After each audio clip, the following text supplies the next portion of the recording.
Alors, nous vous écoutons pendant 2 quarts d'heure, vous nous avez écouté pendant plus d'1 heure, vous avez pris beaucoup de notes, c'est ce que j'ai remarqué. Alors, vous avez 2 options pour entrer dans ce duel. Vous pouvez poser des questions à l'invité vedette de ce soir, ou jeter un regard panoramique sur ce qui a déjà été dit sur le déroulé de l'émission jusqu'à maintenant, avant de rentrer dans la discussion. D'accord, merci bien Rodrigue Tongué de m'avoir invité à cette émission. Et je voudrais également marquer ma gratitude vis-à-vis des responsables de la communication de RDPC qui ont pensé que je pouvais apporter la charge à Maître Ndoki, que je salue par ailleurs. Bonsoir. Et que je suis heureux de retrouver. Pas parce que j'ai une apathie particulière pour elle, je n'ai pas d'antipathie non plus. Mais je pense que nous sommes là, pour nous qui sommes engagés dans ce combat-là, d'être dans les lumières et d'être dans la vie publique, de passer un certain message à nos concitoyens, et notamment de contribuer à l'édification de notre démocratie, parce qu'on a besoin de tout le monde. Et ce faisant, quand moi je vois un opposant en face, premièrement, c'est une dame qui se pourrait être également une voisine, et également c'est une citoyenne camerounaise, donc je suis tout enchanté de voir effectivement qu'elle puisse jouer ce rôle. Maintenant, vous me donnez 2 options. J'avoue que je dois saluer les journalistes que vous avez appelés ici, parce qu'en réalité, je pense qu'ils ont fait le job à ma place. Et donc, peut-être par honnêteté, je vais plutôt plier mon cartable et puis repartir. Mais il faudra bien que je suis mon déplacement de Douala pour ici, Yaoundé. Pour Yaoundé. Alors, je voudrais premièrement commencer par une caricature. Parce qu'en suivant Maître Ndoki tout à l'heure, sincèrement, il y a eu beaucoup d'insatisfaction et notamment beaucoup d'étonnement. Le premier étonnement, elle a remarqué, puisqu'elle me fait signaler que j'ai fait une moue. La moue, c'est que quand vous m'invitez, vous m'avez très probablement dit qu'elle était une responsable de premier ordre de MRC. Vice-présidente du directoire des femmes. Ouf! Je suis d'une prudence absolue, c'est pour ça qu'il n'a pas voulu le dire moi-même. Alors, qu'on prenne une décision aussi lourde comme celle-là, et qu'elle se considère à ce moment-là comme étant un militant de base, au point où ne pas être consulté, ça me pose un problème. Mais en même temps, parlant de cet incident, je lui dis bienvenue. Bienvenue parce que à l'avenir, il y a au moins un élément de critique qui va tomber de lui-même. On ne me reprochera plus de suivre ou alors d'apporter ma caution. Un argumentaire pour pouvoir soutenir une position qui a été prise par mon parti. Très souvent, on nous a considérés comme étant des militants moutonniers, bienvenus dans la cage des moutons. Et donc, je pense qu'effectivement, c'est de l'apprentissage de la démocratie qui fait que, à l'épreuve des événements, on puisse essayer de ressentir un certain nombre de comportements. Ce que je voulais également saluer, Maître Ndoki a été moins yaka et moins faucon que ce soir. Ce que très souvent j'ai remarqué par rapport aux partis politiques, quand ils arrivent dans une scène comme celle-là, ils vous crachent, il faut qu'on fasse ça, il n'y a qu'à faire ça, c'est tellement facile. Mais là également, même humainement, je pense que Maître Ndoki est en train de revenir à la raison, elle qui a été souvent plutôt assez virulente quant à la critique. Et vous voyez bien que cette histoire d'élection manquée, je crois que ça va les humaniser. Et je dis bienvenue parce que la politique a bien de beaucoup d'humilité et beaucoup d'humanité. À partir du moment où ils vont commencer à se ressentir, vous allez voir que même le débat public au Cameroun va s'apaiser. Alors, des insatisfactions quand même. Je voudrais caricaturer.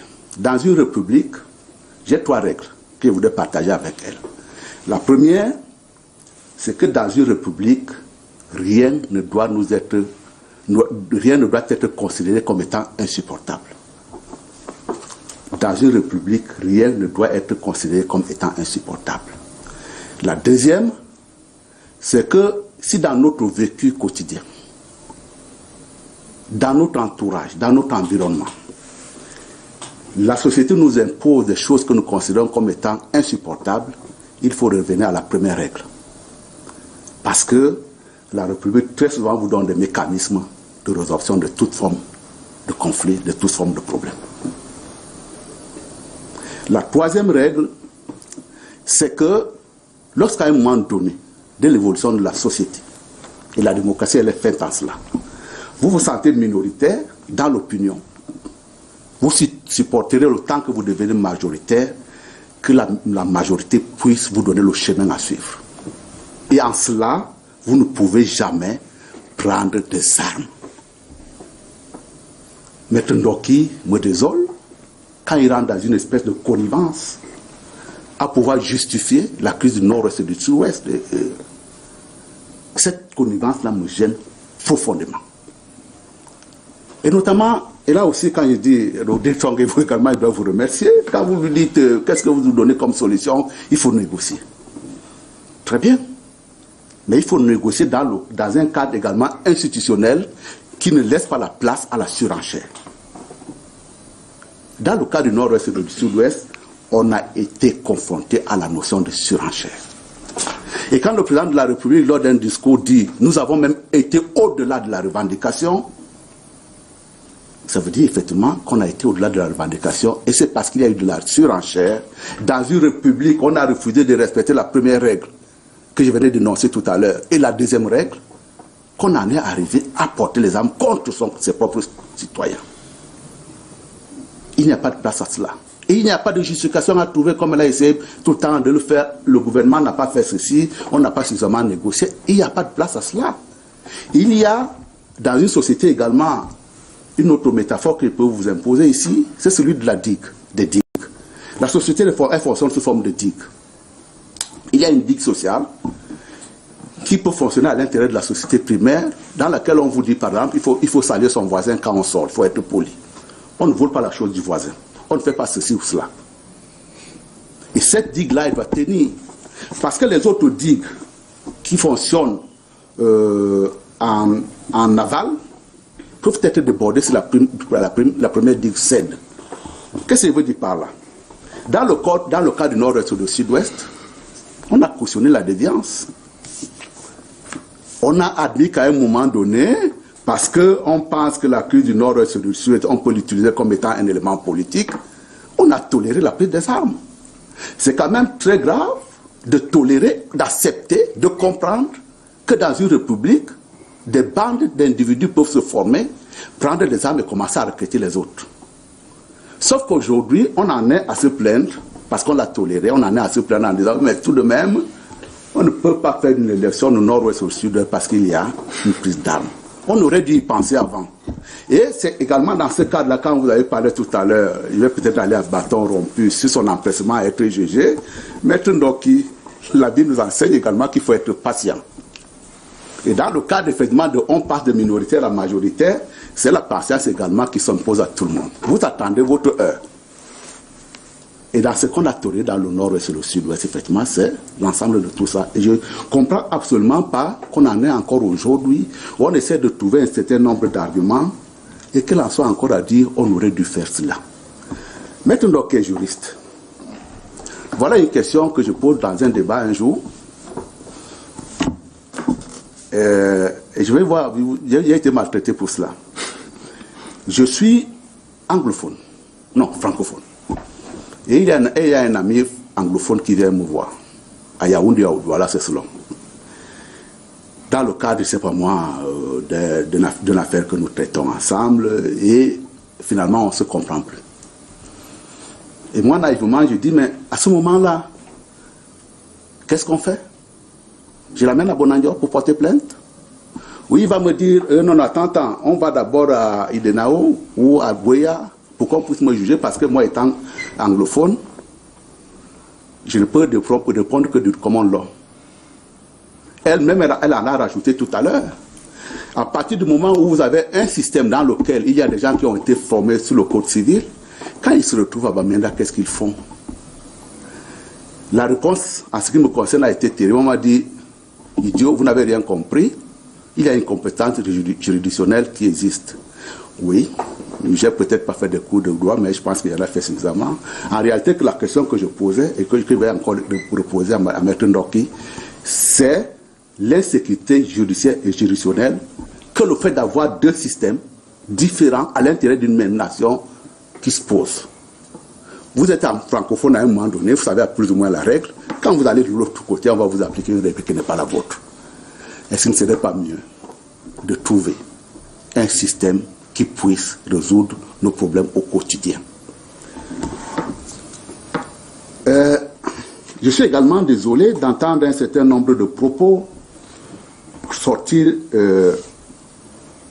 mais également, on est plus ou moins habitué des paroles de Maître Ndoki, parce que nous avons comme l'impression dans ce pays que l'opposition s'est inscrite dans une logique de dire on va critiquer à tout prix. Le problème de la centralisation, on ne nous a pas lâché depuis des semaines, des années. Vous êtes en retard, mais je voudrais seulement prendre à témoin les téléspectateurs. L'équipe dirigeante est d'une honnêteté absolue. Il ne vous a pas échappé que lorsqu'on a voté la Constitution du second mois des années 90, 96, merci. Il y a un certain nombre d'éléments qui ont été cités, listés comme actions, comme devant être mises en place. Par honnêteté, quelque part également, on a tenu à dire cela va être fait progressivement. Ah, j'avais 15 minutes. Non, 30 minutes, mais on va, d'accord, ok. On va permettre à mettre de l'énergie avant. Bon, ok, oui, mais peut-être il faudrait mettre. Mais, vous voyez bien qu'à l'analyse, quand on nous renvoie à la figure que ça fait 25 ans que cela dure, on n'a pas tenu compte des conséquences. La première conséquence, c'est l'objet de la discussion aujourd'hui. Rodrigue Tongué, vous ne pouvez pas faire comme si nous avons atteint un niveau de maturité sociale au point de faire fi d'un certain nombre de concepts. Le point d'autochtonie dont nous discutons aujourd'hui, il était perçu par l'équipe dirigeante. En disant à partir du moment où au Cameroun, le thème il est de moi, je vais l'assumer. Vous avez des États sanctuaires et d'autres qui sont en partage. Le jour où vous dites, pour donner satisfaction à Chief Moukete, grande autorité traditionnelle, quand il dit notamment au Sénat, nous voulons que chaque communauté s'occupe de la gestion de ses ressources, vous allez vous retrouver en déphasage et face à un dilemme. Comment, à l'intérieur d'une même république, on peut avoir des États sanctuaires, des régions sanctuaires et des régions en partage? Je comprends qu'aujourd'hui, Internet est enflammé parce que pour la première fois de manière très officielle, on a parlé de problèmes d'autochtonie, mais ce problème a été inévitable. Je l'ai fait sous forme de commentaire.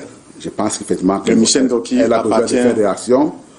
Michel Ndoki appartient dans ces aires qu'on présente comme étant des aires de partage. Je pense qu'elle a des consciences. Mais maintenant, cela dit également, parce que là aussi, Maître Ndoki, quand il dit effectivement autochtonie, c'est une histoire de 75 ans, je ne sais pas là où elle a sorti 75 ans. Il y a une définition qui vient de la haute, attendez, que je voulais vous faire partager, au commissariat des Nations Unies pour les droits de l'homme, et qui dit, alors, sont peuples autochtones ou peuples indigènes, ouvrez les guillemets, les descendants de ceux qui habitaient dans un pays ou une région géographique à l'époque où des groupes de populations de culture ou d'origine ethnique différentes y sont arrivés et sont devenus par la suite prédominants par la conquête, l'occupation, la colonisation ou d'autres moyens. Elle existe. Et on ne faut pas faire la critique pour la critique. Ce problème-là, si vous ne le résolvez pas, vous créez également d'autres nord-ouest et de sud-ouest. Et je pense effectivement que dans le cadre d'une discussion où on peut passer qu'il faut avoir une république apaisée, on peut le mettre sur la table de discussion pour qu'on puisse trouver des solutions sereines. Je reviendrai en fonction des arguments qu'il aura avancés. Je peux? Oui. Merci beaucoup. Je crois que votre diatribe pose une diatribe. Voilà. On revient à la nature. Je vous pose la question fondamentale de l'état de droit au Cameroun et de l'état des libertés publiques. Une personne très sensée me disait il y a quelques heures que les piliers de la démocratie sont l'état de droit, la liberté d'expression et il a cité un troisième qui va me revenir. Mais si on reste sur la question de l'état de droit, pour moi c'est une question préoccupante parce que petit à petit, l'état de droit est en train de disparaître. Petit à petit, nos gouvernants, qui sont, d'après vous, d'une honnêteté absolue, ont désacralisé tout. Ils ont commencé par désacraliser les engagements qu'ils avaient pris, désacraliser leurs paroles. Les promesses politiques qu'ils faisaient n'étaient pas sacrées parce que si on ne tenait pas des promesses, ce n'est pas grave. Et des exemples, nous en avons à foison. Par exemple, personne n'a toujours été sanctionné pour les 1200 milliards qui ont disparu alors qu'on vous avait donné de l'argent. Bon, je ne dis pas vous en tant que personne, bien entendu. Ça ne faisait pas l'objet de ma diatribe. Alors qu'on vous avait donné de l'argent pour organiser une grande rencontre du football ici. Notre argent, nous le peuple camerounais. Personne n'a été sanctionné jusqu'à présent parce que cet argent a disparu et que la fête n'a pas eu lieu. Donc ils ont désacralisé la parole. Puis ils ont désacralisé certains textes de loi. Et c'est pour ça que l'on peut arrêter des gens avec des mandats de perquisition, en arrêter d'autres avec des messages portés d'interdiction de sortie du territoire. Ils ont désacralisé la terre parce qu'on peut aller prendre 13 000 hectares et les confier à des étrangers en disant faites-en ce que vous voulez. Et si ces étrangers sont en train de cultiver du riz, il y a 3 superviseurs et que le reste, ce sont des Camerounais qui n'ont pas de riz à manger à la maison, mais que le riz en question sort du territoire pour aller nourrir des êtres humains dans un territoire étranger, ce n'est pas un problème pour les gouvernants. Petit à petit, on désacralise tout. Et c'est parce qu'on désacralise tout qu'on commence à désacraliser la vie. C'est pour ça que vous pouvez répondre à des personnes qui sont en train de mourir, qui sont en train de préparer du corn chap un matin dans leur maison pour leurs enfants.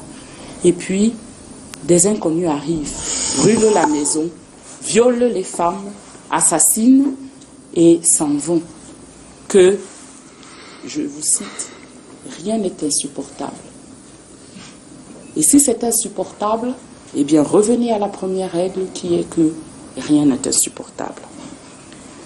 C'est pour ça, parce que rien n'est sacré, que vous pouvez dire à des personnes qui ont une histoire, qui ont souvenir de la manière dont leurs affaires dans leur région étaient réglées, qui ont vu comment leur vie s'est dégradée parce que quelqu'un d'autre a décidé de gérer leurs affaires dans le cadre du système centralisé, que puisqu'elles sont minoritaires, elles n'ont qu'à attendre d'être majoritaires. Donc faites des enfants.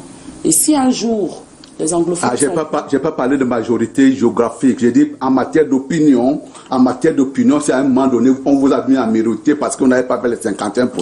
Vous attendrez. Mais c'est la République qui fonctionne comme ça, Maître Ndoki. Quelle République? Non, mais la République camerounaise et la République, l'ensemble des républiques également, ça fonctionne sous la forme d'une majorité qui gouverne à un moment donné et d'une minorité. Ne vous énervez pas, laissez-moi développer. Mais je ne suis pas énervé, arrêtez, Maître Ndoki. Trouvez des arguments à ce que je vous ai dit. Monsieur, il faut que je les ai trouvés, j'essaye de les exposer. Okay. La République camerounaise, Monsieur Mott, ne fonctionne pas. C'est bien ça. Nous sommes en train de discuter. Elle ne fonctionne pas. S'il y a des jeunes filles qui se font exploser dans les environs de Tokobéré, plutôt que d'aller à l'école, c'est que la République ne fonctionne pas. S'il y a des jeunes hommes qui décident de quitter leur maison, d'abandonner leurs femmes et leurs enfants pour aller vivre en brousse, sous des feuilles, avec les pieds nus, et qui se disent, ce n'est pas grave si je meurs, pourvu qu'un homme ou 2 hommes ou 3 hommes en tenue meurent en même temps que moi. C'est que la République ne fonctionne pas. La République, Monsieur Mott, ne fonctionne pas. Et l'une des raisons pour lesquelles elle ne fonctionne pas, c'est que les problèmes dont on vous parle, on vous en parle depuis des décennies, et que, depuis des décennies, vous répondez la même chose que ce que j'entends ce soir. De toute façon, on est allé au-delà de ce que vous aviez demandé. Vous êtes en train de faire de la surenchère, sous-entendu, vous en demandez trop. Il n'y a pas de place pour les arguments que vous avancez. Ce que vous dites n'a pas de justification. Et puis, c'est parce que nous avons toléré votre défiance que des gens ont pris, votre déviance que des gens ont pris des armes. On a tolérer la prise des armes. Mais moi qui suis à l'extérieur de cette conversation, parce que, comme vous l'avez dit tout à l'heure, je suis autochtone de Douala Ier, que je ne suis ni dans les gouvernants qui ont... Excusez-moi. Je pensais que vous étiez le début de ce membre de phrase, c'était comme vous l'avez dit. Je revenais sur votre définition. Oui. Donc, pas comme vous l'avez... Ah si. C'est pas la mienne. Ah si. C'est pas la mienne. Ah, si.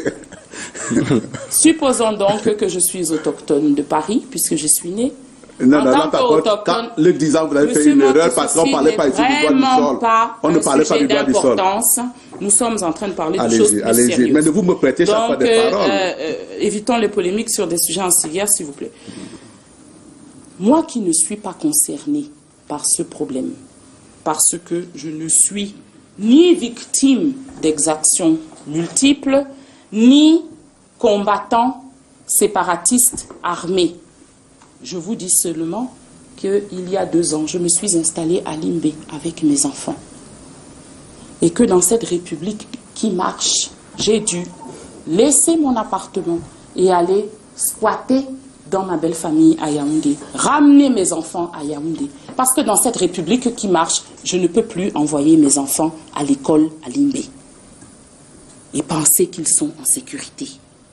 Parce que à côté, dans l'école à côté, il y a une jeune fille qui est partie du balcon et a atterri sur le bras par terre dans un mouvement de panique dans votre République qui marche. Je finis par dire, Monsieur Motte, qu'il est temps peut-être, parce que ça me touche, hein, même si je ne suis pas dans la surenchère et que je ne suis pas un gouvernant rempli de morgue et d'assurance, il est peut-être temps que j'entre dans cette conversation parce que ma vie commence à être impactée par votre incapacité de gouvernant, et je répète que je ne parle pas de vous, monsieur l'ancien sénateur suppléant, à régler les problèmes. Parce que dans ce pays, dans cette République qui marche, quand il y a un problème, quel qu'il soit, c'est votre travail de le régler, vous le gouvernant. On ne peut pas me répondre, oui, mais ce sont ces gens-là qui posent des problèmes, qui ne veulent pas se tenir tranquilles. Puisque vous êtes incapable de régler ce problème, voilà 3 ans que nous attendons. Ça, c'est des jugements de valeur. Ah, ce sont des jugements de résultats non atteints. La région n'est toujours pas pacifiée. Je ne peux toujours pas, très concrètement, ramener mes enfants à Limbé et y vivre tranquille. La semaine dernière, quand j'ai essayé, il y avait eu des tirs de feu, des coups de feu à Moutengeni, qui est sur la route entre Douala et Limbé. Donc, je suis désolée, je ne juge pas de valeur, j'énonce des faits. Le fait est que, pour l'instant, dans votre République qui marche, il y a encore des gens qui s'entretuent. Et que moi, j'aimerais bien que ça s'arrête. Puisque vous êtes incapable, depuis 3 ans, de faire en sorte que ça s'arrête, je suis désolée, j'ai le maximum de temps de parole dans le jeu qui est le vôtre, monsieur Motte. Je sais que vous êtes bientôt candidat à des élections, vous reviendrez donc sur ce siège et peut-être que je vous ferai l'amitié d'être sur le vôtre. Mais là, c'est moi qui parle le plus. Il va bien falloir que justement, parmi les gens comme moi qui parlent le plus aujourd'hui, vous disions ce que nous pensons de la manière de régler ce problème. Et ce que nous pensons de la manière de régler ce problème, c'est que votre opinion sur la surenchère, l'absence de justification, les gens qui auraient dû y penser, etc., il faut les mettre entre parenthèses, vos opinions là, hein, et vous asseoir et régler le problème. Comment est-ce que vous allez vous y prendre si vous ne savez pas faire? Démissionner. Nous n'attendons que ça. Il y a des alternatives. Vous savez, et je reviens sur ce que M. Fouté me demandait tout à l'heure, un parti politique, ce n'est pas seulement un ordre professionnel où on entraîne des gens à devenir députés ou maires. C'est aussi un mouvement citoyen. Et c'est en tant que militante et en tant que partisan d'un mouvement citoyen que je dis que nous ne pouvons pas continuer de vous regarder tranquillement, continuer d'envoyer nos enfants à la mort, d'un côté comme de l'autre du Mungo, sous prétexte que vous n'aimez pas la manière dont on vous pose des problèmes. Je dis que aujourd'hui, nous devons être suffisamment nombreux à exprimer notre ras-le-bol de cette guerre fratricide, que nous devons être suffisamment nombreux à dire que si cette guerre fratricide est due au fait qu'au gouvernement, on a des gens qui ont du mal à parler de la réforme de nos institutions et de la forme de l'État. Et que de l'autre côté, il y a des personnes qui veulent absolument que l'on parle de la forme de l'État. Les deux n'ont qu'à discuter et trouver comment est-ce qu'ils vont réécrire encore une fois une constitution pour que la paix revienne. Ça me paraît être le bon sens élémentaire quand on est concerné, même si on est un autochtone de Paris comme moi. Non, pour rebondir rapidement sur la notion d'autochtonie, de premier occupant et d'allogène ou de droit du sol, je pense effectivement qu'à la matière, j'ai voulu revenir là-dessus pour pouvoir dire effectivement dans le cadre de la justification à tout prix des prises de position que vous avez, c'est vous qui vous êtes mêlé les pédales. Hein? Un Ewoudi qui se retrouve à Bonamouang, où j'ai moi-même vécu, Maître Ndoki, à aller vous renseigner, il ne peut pas être autochtone parce qu'il y avait des gens qui étaient là avant lui. Et Ewoudi, effectivement, on sait très bien son gîte naturel, et ça ne sera jamais, comment dire, Mbanya ou Bonamouang. Effectivement, la notion dont il ne s'agit pas ici de notion comme celle que vous avez évoquée en prétextant que vous êtes né en France. On ne parlait je ne prétexte pas. Ce n'est même pas moi qui me l'ai dit. Vous êtes injuste. C'est une justification je qui sert de... Maître Ndoki, c'est une justification qui sert de prétexte à votre argumentation. C'est bien ce qu'il voulait dire. Vous êtes né en France, très bien pour vous. Et d'ailleurs, je considère que vous êtes une fille de notable. Et vous devez effectivement vous considérer comme une fille de notable. Mais, en même temps, nous avons une responsabilité entière, forte, par rapport aux positions également que nous prenons. Je suis reparti sur ma diatribe. Je ne peux pas admettre que Maître Ndoki puisse dire en tant que leader d'opinion, à partir du moment où moi ça m'arrange comme francophone, ce n'est pas mes oignons, mais ils sont coutumiers du fait. Maurice Kamto également en son temps l'a dit, condamner les propos de Patingana, il m'a dit non, il n'est pas candidat à la présidence de la République, et de toutes les façons c'est un jeune collègue, et par ailleurs, ce ne sont pas mes oignons. Non, un leader d'opinion ne doit pas prendre la position parce que sa famille est concernée. C'est une position d'ordre national qui engage la vie des hommes qu'on lui demande de prendre. Il ne va pas dire parce que, comme c'est une histoire d'anglophone, ce n'est pas mon problème. Non, il a un avis à donner là-dessus. Et dans le cadre, effectivement, en plus, elle enchaîne en disant, est-ce qu'ils ont besoin... J'ai donné mon avis sur la question. Non, mais laissez la diatribe aller, il sera Ah non, il faut alors, je vous laisse à ce moment-là. Je le répète, ceci, voilà, l'objectif de cet exercice... Ah oui, mais je le répète, monsieur Mott, vous n'êtes pas ici en tant que candidat. Vous êtes là pour me poser des questions pour que moi, je fasse des diatribes. Je suis désolée. Il faudra qu'on change de fauteuil. Je vous ai donné mon avis. Ce n'est pas honnête de dire que je n'ai pas donné mon avis sur cette question. Non, vous n'avez pas donné votre avis. Je vous ai donné mon avis et je vais le répéter, même si j'ennuie les téléspectateurs, pourvu que vous compreniez. Je répète que mon opinion sur cette question, c'est que effectivement, il faut engager enfin un dialogue national. C'est-à-dire que jusqu'à présent, ce qui s'est passé là, ce n'était pas un dialogue national.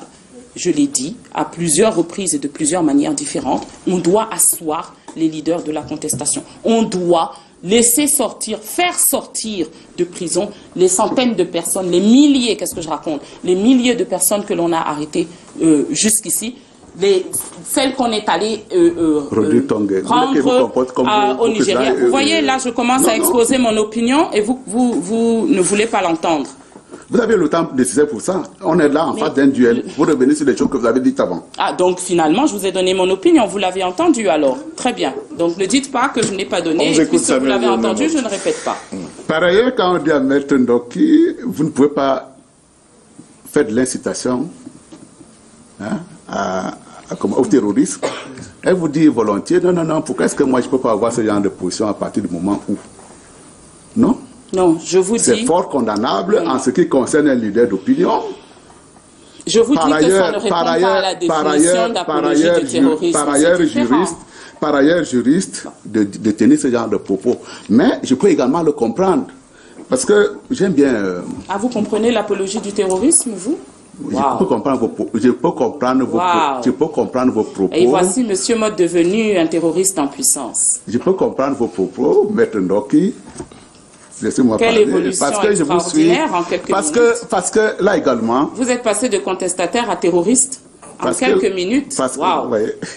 Parce qu'il faut être également sérieux Ma profession m'a amené à être sérieux. Je signale que vous êtes expert comptable. Très bien, merci.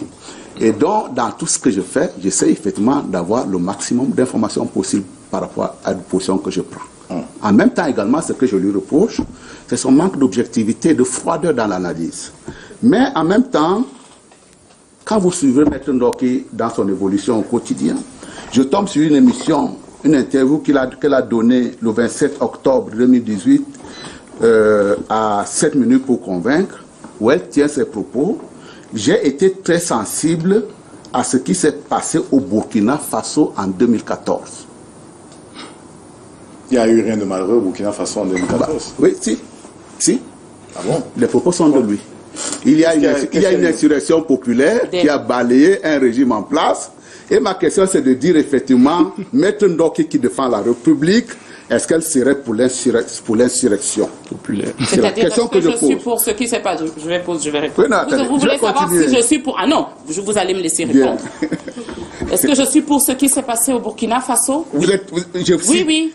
Non, mais vous fatiguez pas. Oui, je suis pour ce qui s'est passé au Burkina Faso. Oui, je crois que le peuple camerounais, mais là encore vous m'obligez à me répéter, Monsieur Motte, je crois que le peuple camerounais doit se lever. Effectivement, je l'ai dit pas seulement à cette occasion-là, je l'ai dit aussi le 26 janvier, après qu'on m'ait tiré dessus, que je crois que les manifestations qui sont les nôtres aujourd'hui pour dire que nous ne voulons plus d'un État illégitime qui transforme l'État de droit en État de la force, d'un État dans lequel la confiance en la loi s'effrite, et c'est parce qu'on n'a pas confiance en la loi que l'on prend les armes, d'un État dans lequel la seule liberté qui est reconnue, c'est de dire oui et merci, quel que soit ce que la personne qui est plus forte que vous impose, que ce soit bien ou mal.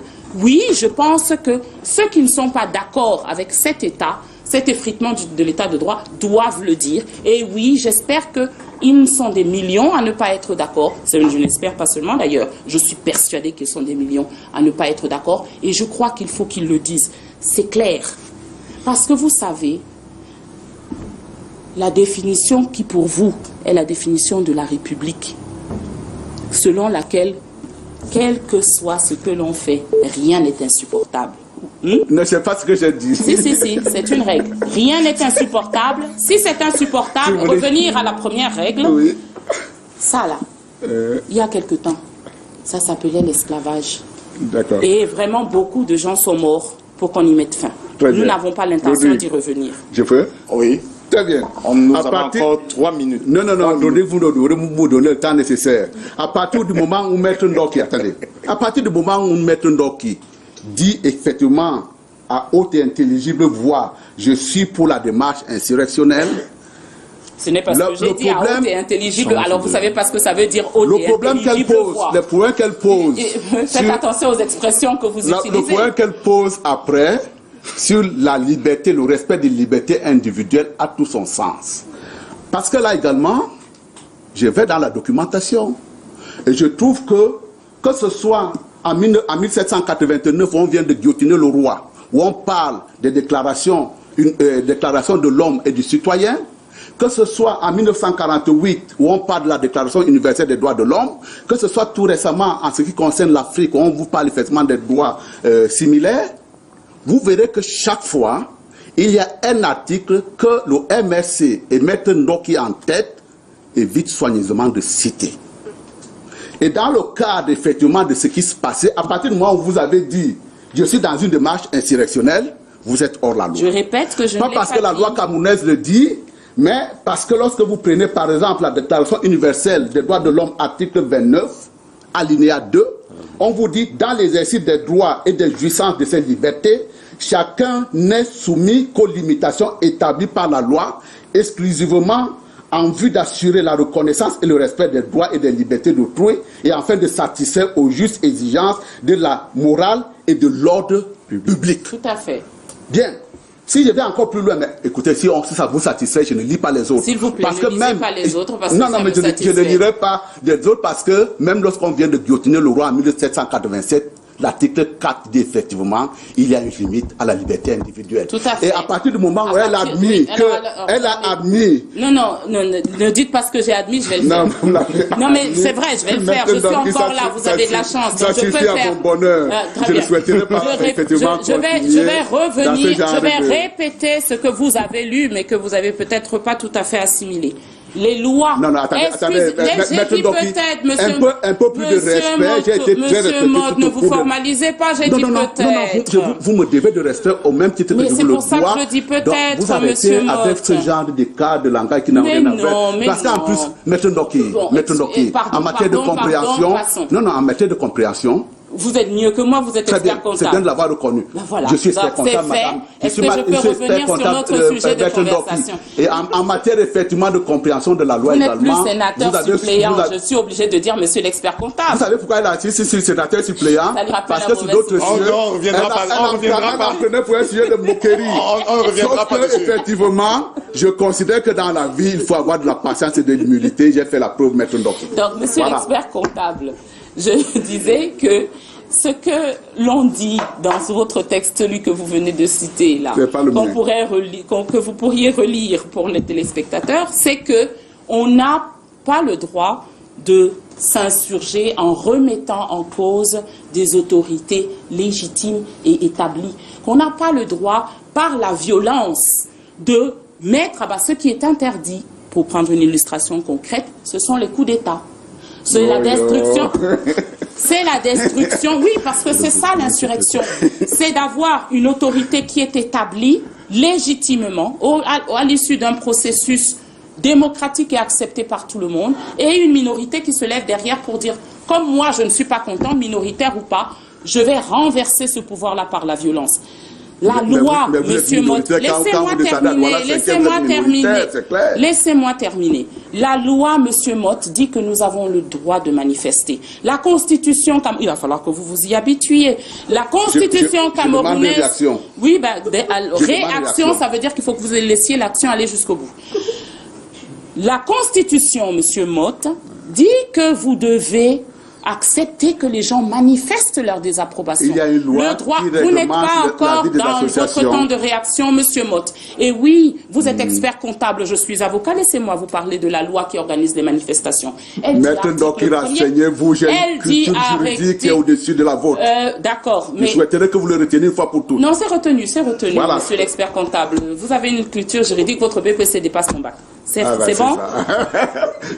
Sur la loi concernant les manifestations...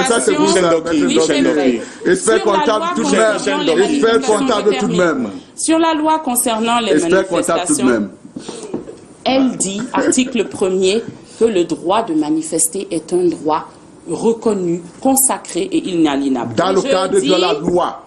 Dans le cadre de la loi, Maître Ndoki, dans le cadre de la loi. Je suis en train de citer la loi. C'est la mauvaise foi. Est-ce que Michel Ndoki, je suis en train de dire que la loi dit qu'on peut manifester. Comment ça, je suis de mauvaise foi? Michel Ndoki.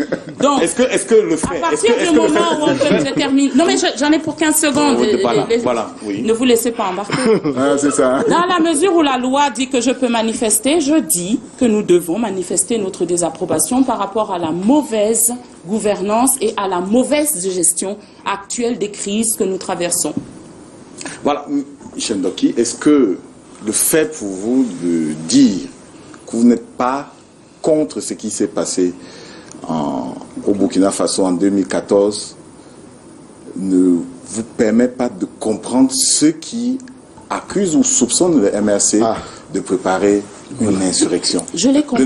De ne pouvoir accéder au pouvoir que par l'insurrection. Mais c'est parce que vous mélangez tout. Et au moi, surplus, je suis en train de dire... Je vais y arriver. Pardon. Au surplus, au moment où le MRC a refusé d'aller à la compétition électorale. Mais justement, cher monsieur, nous sommes en train de dire qu'on doit manifester pour dire notre désapprobation par rapport à un état de choses. Qui vous a dit que manifester signifie mettre Maurice Kamto à la tête du pays?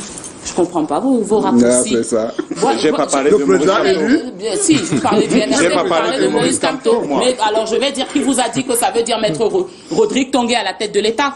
Personne n'est en train de dire ça. Personne n'est en train de dire ça. Nous sommes en train de dire que lorsque une équipe dirigeante est mauvaise, elle doit tirer les conséquences de sa médiocrité et démissionner. Nous sommes en train de dire que cet État peut dire, je peux le comprendre tout à fait, et je le comprends. Je comprends qu'on m'est tiré dessus. Je comprends qu'on m'est poursuivi pour hostilité contre la patrie. Je ne dis pas que c'est ce qu'il fallait faire ou que ça correspondait à l'application de la loi, mais je le comprends. Quelqu'un qui est ministre, avec tous les avantages que ça comporte, quelqu'un qui peut dépenser 1200 milliards sans qu'on lui demande des comptes. Pourquoi voulez-vous que je ne le comprenne pas s'il dit qu'il veut s'accrocher à ça? Bien sûr que je le comprends. Est-ce que vous comprenez aussi? Je comprends. Maintenant, je comprends aussi que les millions de Camerounais que nous sommes, disions, que nous n'avons pas envie de continuer de mourir et de misérer pour que une petite poignée de personnes continuent à dilapider les milliards que nous leur confions pour assurer notre bien-être. Et je répète, à partir du moment où nous avons suffisamment fait comprendre à ces personnes, vous savez, c'est déjà arrivé dans ce Cameroun républicain qu'un président de la République démissionne. J'espère que vous vous souvenez, Monsieur Motte. Quelqu'un a déjà démissionné. Donc ça arrive que quelqu'un démissionne. C'est possible. Et nous avons le droit de le demander. La démission également, c'est une forme d'échec. À partir du moment où un aveu d'échec, la démission est faite, vous savez, nous avons des institutions et personne ne les remet en question. On organise des élections et que le meilleur gagne. Alors, est-ce que vous comprenez aussi ceux qui pensent qu'à travers le Burkina Faso... Oui. Qu'est-ce qui s'est passé d'ailleurs au Burkina Faso? Je vais y arriver. Est-ce que vous comprenez ceux qui saluent l'alternance au Burkina Faso? Parce que on va pas seulement vous demander, on va pas seulement vous poser la question de savoir si vous comprenez l'insurrection, mais est-ce que vous comprenez aussi l'alternance? Non, je comprends le processus et justement pour moi, ce qui s'est passé au Burkina Faso, c'est l'exemple d'un processus d'alternance, à ce moment-là en tout cas, qui était réussi. C'est-à-dire qu'il y a eu des manifestations, il n'y a pas eu de violence. Je ne sais pas si vous vous souvenez. Contrairement à quand la République fait la paix, il n'y a pas eu plus de 2 ou 3 morts. Bien. Dans le cadre d'un mouvement que M. Motu qualifie d'insurrectionnel. Il n'y a pas eu de violence. C'est pas moi qui qualifie. Si. Maintenant, à partir de ce moment-là, il y a eu un gouvernement de transition mis en place et puis à l'issue de la période de transition, il y a eu des élections démocratiques et un nouveau gouvernement a été élu. Ce que nous disons aujourd'hui, c'est que puisque nous n'arrivons pas à obtenir par le jeu normal des élections cette transition que le peuple camerounais veut de toute évidence, il faut bien qu'on nous trouve une autre manière. Votre dernière sortie? Oui, ma dernière sortie. C'est lui qui conclut? Non, vous conclurez, mais il n'y a aucun problème par rapport à ça. Je voulais seulement signaler une chose. La loi qui pourrait restreindre à un moment donné les libertés individuelles, celle-là, elle existe et maintenant, donc, ne la conteste pas. Le problème, c'est que lorsque vous soumettez votre désir de manifester à une autorité compétente, il a deux éléments d'analyse. C'est votre bonne foi, finalement, quand vous dites que c'est une manifestation pacifique, mais également, c'est le fait antérieur. À partir du moment où vous vous inscrivez dans cette logique-là qui consiste à dire j'ai préalablement déclaré que j'aime bien les Burkinabés, il va dire, ouais, mais ils sont certainement de bonne foi, mais là, dans le cas de leur déclaration, peut-être ils pensent beaucoup au Burkina Faso. Merci, Samuel Motu. Je n'ai pas fini. Il y a également un problème qui a été... Il faut bien qu'on en finisse. Oui, je vais terminer. Il y a un problème également que Maître Ndoké a soulevé tout à l'heure sur notre système électoral. Vraiment, permettez-moi là-dessus. Pas 2 minutes, l'émission est terminée. Il est l'un des plus transparents au monde. Là, je parle avec une insatisfaction. Je crois que là, on est en face du candidat après campagne. Je ne suis pas le genre, effectivement, non, Samuel Motu, je peux vous promettre, si vous acceptez notre invitation, on peut vous inviter dans l'arène et je demande volonté pour d'autres émissions pour parler du code électoral. On parlera des élections au moins jusqu'en février et peut-être au-delà avec le contentieux et les résultats. Merci Samuel Motu. Je prends une question de nos téléspectateurs. On n'aura pas, de mes confrères, on n'aura pas de synthèse ce soir. Une seule question sur l'avenir, sur la carrière politique de notre invité. Maintenant qu'il n'y a pas d'élection, le MS ne participera pas aux élections de février.